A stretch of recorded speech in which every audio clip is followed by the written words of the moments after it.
जीवन दर्शन को याद कीजिए कि राम जी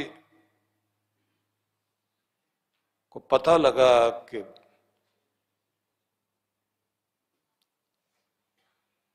भरत आ रहा है, तो धरती माता को प्रार्थना करते हैं। कुछ लोगों ने उसका वर्णन वन देवी के रूप में किया, लेकिन पृथ्वी माता से प्रार्थना करते हैं कि एक धरती मां, इस वन भूमि में जिस मार्ग से मैं चलकर आया हूं, मेरा भाई मुझे ढूंढता हुआ इधर की तरफ आएगा। मेरे पांव में कांटे लगे हैं इस मार्ग पर चलते हुए, कंकर पत्थर लगे हैं, मेरे भाई को ना लगे। भूमि से कहा, कोमल हो जाना, कांटों को हटा देना, मेरे भाई के लिए वो सुगम मार्ग देना कि प्रेम पूर्वक चलता हुआ यहां आ जाए। वर्णन भी बड़ा विचित्र है कि आवाज आती है और कहते हैं कि राम, आपका कुल वीरों का कुल है, तपस्वियों का कुल है, बहादुरों का, वीरों का। दो चार कांटों से, उबड़ खाबड़ भूमि से आप लोगों को फर्क पड़ता है क्या? आपके भाई भी तो वीर हैं, सुदृढ़ हैं, शक्ति से युक्त हैं। उनको कुछ कांटे चुभने से और उबड़ खाबड़ भूमि से, कुछ कंकर पत्थर चुभ जाने से इतने घबरा जाएंगे? आप उनके लिए इतने भावुक हो रहे हो। राम जी कहते हैं कि तुम्हें नहीं पता, मेरा भाई आएगा ना, जब उसके पांव में कांटे लगेंगे तो कांटे लगने से नहीं रोएगा, मुझे याद करेगा। वो याद करके ये कहेगा कि मेरे कारण,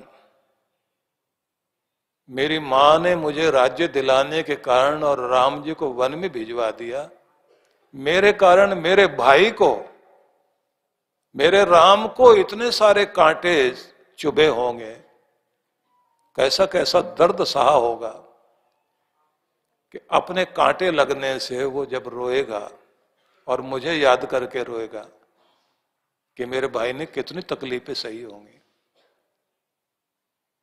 पांव का कांटा तो सहा जा सकता है, लेकिन जो दिल में दर्द होगा वो मैं नहीं देखना चाहता कि मेरे भाई की आंख में आंसू आए।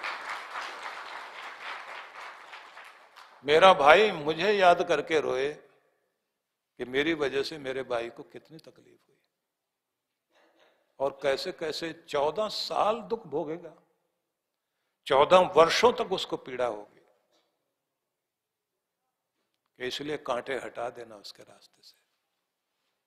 इसलिए कहा जाता है कि राम जी करुणा निदान है। भवभूति इसलिए तो लिखते हैं, वज्रादपि कठोराणे कुसुमादपि मृदुने। इतने फूल जैसा कोमल हृदय लेकर बैठे हैं राम कि दूसरे का दुख तो उनको, अब जैसे कोई फूल जैसा कोमल हो, ऐसा हृदय हो जाता है दूसरे का दुख देखते ही।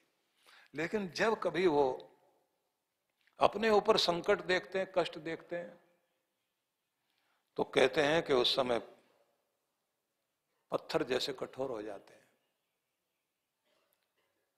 तो मैं ये निवेदन करना चाहता हूं आप सबसे कि ये हमारी संस्कृति है जो राम जी ने दी, मर्यादाएं दी उन्होंने, आदर्श जीवन दिया,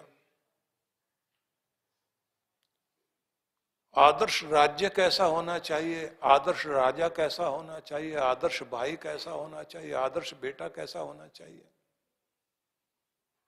हर रूप में वो आदर्श है। एक जीवन जी करके उन्होंने हमारे सामने पूरी दृष्टि दे दी कि आप इस तरह जीना, ऐसा व्यवहार रखना।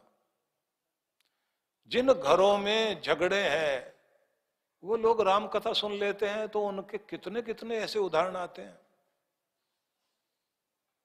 वो सारे झंझट छोड़ करके और संपदा के लिए जो झगड़े कर रहे थे वो झगड़े खत्म कर लेते हैं।